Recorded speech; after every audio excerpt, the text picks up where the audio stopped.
101 question. What is hydrosphere? Hydrosphere అంటే ఏంటి? Hydrosphere అంటే ఏంటి? జలావరణము అంటారు. జలావరణము, భూమిపైన నీరు.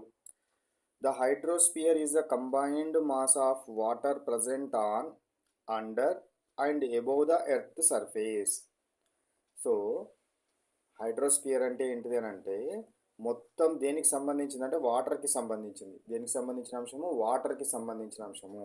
భూమి లోపల, అండర్ గ్రౌండ్, భూమి లోపల అండర్ గ్రౌండ్, మరియు భూమి పైన ఆన్ ద, మరియు అబౌవ్ ద ఎర్త్ సర్ఫేస్ అంటే అట్మాస్ఫియర్. అట్మాస్ఫియర్.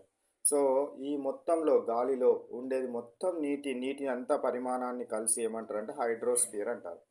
వాటర్ ఎక్కడెక్కడ ఉంటుంది? భూమి లోపల ఉంటుంది, భూమి పైన ఉంటుంది, అంటే భూమి మీద ఎర్త్ సర్ఫేస్ మీద ఉంటుంది. అదేవిధంగా గాలిలో కూడా నీరు ఉంటుంది. గాలిలో ఉండే నీరేంది? నీటి ఆవిరి. నీటి ఆవిరి ఇదంతా కలిసి ఏమంటారు? హైడ్రోస్పియర్ అంటారు. సో కాబట్టి నీటి మొత్తము మాస్ అనేది సముద్రాల రూపంలో, అదేవిధంగా నదుల రూపంలో, అదేవిధంగా మనకు గాలిలోని నీటి ఆవిరి ఇదంతా కూడా దీని కిందకే రావడం జరుగుతుంది. ఐస్ కూడా దీని కిందకే రావడం జరుగుతుంది. హైడ్రోస్పియర్ కిందకే రావడం జరుగుతుంది. కాబట్టి హైడ్రోస్పియర్ అంటే ఏంది? Combined mass of water present on the earth, under the earth, above the earth. Earth మీద, ఎర్త్ కింద, గాలిలో. సో అట్లా ఉంటే దాన్ని ఏమంటామంటే హైడ్రోస్పియర్. వాటిని మొత్తాన్ని వాటర్ మాస్ని హైడ్రోస్పియర్ కిందికి వస్తుంది. నెక్స్ట్ 102 క్వశ్చన్ చూడండి. Which cycle describes the continuous movement of water on, above and below the earth surface? So మనకు ఏ సైకిల్ మనకు ఈ భూమి పైన ఉండే వాటర్ కానీ లేదా భూమి లోపల ఉండే వాటర్ కానీ ఇదంతా సైకిల్ రూపంలో అంటే భూమి లోపలికి పోతుంది, పైకి వస్తుంది, మళ్ళీ ఆకాశంలో పోతుంది, మళ్ళీ పడుతుంది. సో ఇట్లా జరిగే సైకిల్ని ఏమంటారంటే హైడ్రలాజికల్ సైకిల్ అంటారు. ఏమంటారు? హైడ్రలాజికల్ సైకిల్ లేదా వాటర్ సైకిల్ అని అనడం జరుగుతుంది. భూమి మీద ఏదైతే వాటర్ ఉన్నదో ఆ వాటర్ ఏమవుతుంది? నదులు, సముద్రాల్లో ఉండే వాటర్ ఎవాపరేట్ అవుతుంది. ఎవాపరేట్ అయిపోయి ఏమవుతుంది? మనకు మేఘాలు ఏర్పడతాయి. మేఘాలు ఏర్పడిన తర్వాత అవి చల్లబడ్డప్పుడు ఏమవుతుంది? మళ్ళీ రెయిన్ రూపంలో భూమి మీద పడుతుంది. సో ఈ మొత్తము సైకిల్ని ఏమనడం జరుగుతుంది అని అంటే వాటర్ సైకిల్ లేదా హైడ్రలాజికల్ సైకిల్ అంటారు. వాటర్ సైకిల్ లేదా hydrological cycle. Next question number 103 question చూడండి. Name the 6 stages of the hydrological cycle.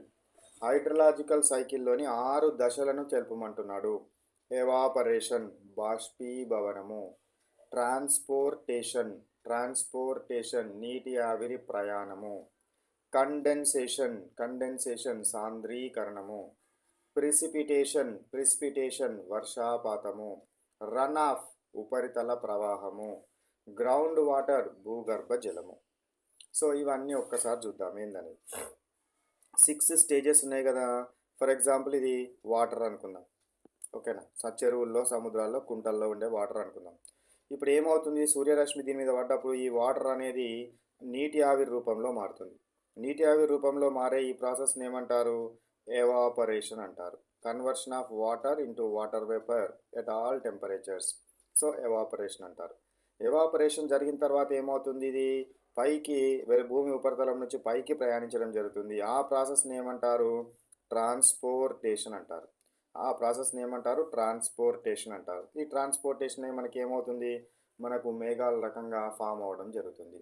So ఈ మేఘాల రకంగా ఫామ్ అయ్యి ఇదంతా కూడా నీటి ఆవిరంతా అక్యుమిలేషన్ జరగడాన్ని ఏమంటారంటే కండెన్సేషన్ అంటారు. అంటే నీటి ఆవిరి మొత్తం కూడా నీరు రూపంలోనికి మారడానికి సిద్ధంగా ఉంటుంది. చల్ల గాలులు కనుక వచ్చినట్టయితే ఆ నీటి ఆవిరి మొత్తం ఏమవుతుంది? కండెన్సేషన్ అయిపోయి ప్రిసిపిటేషన్ అయ్యి రెయిన్ రూపంలో భూమి మీదకి పడుతుంది. వర్షపు రూపంలో భూమి మీదకి పడడం జరుగుతుంది. ఈ భూమి మీద పడ్డ తర్వాత ఏమవుతుంది? నీరు అనేది ఎత్తు నుంచి పల్లము వైపుకు ప్రయాణిస్తూ ఉంటుంది. దాన్ని రన్ ఆఫ్ అంటారు, ఉపరితల ప్రవాహం. ఆ తర్వాత ఏమవుతుంది, ఇది భూమి లోపలి పొరల్లోనికి ఇంకుతూ ఉంటుంది. భూమి లోపలి పొరల్లోనికి ఇంకుతూ ఉంటుంది. దాన్ని గ్రౌండ్ వాటర్ కిందకి తీసుకోవడం జరుగుతుంది. These are the steps present in the hydrological cycle.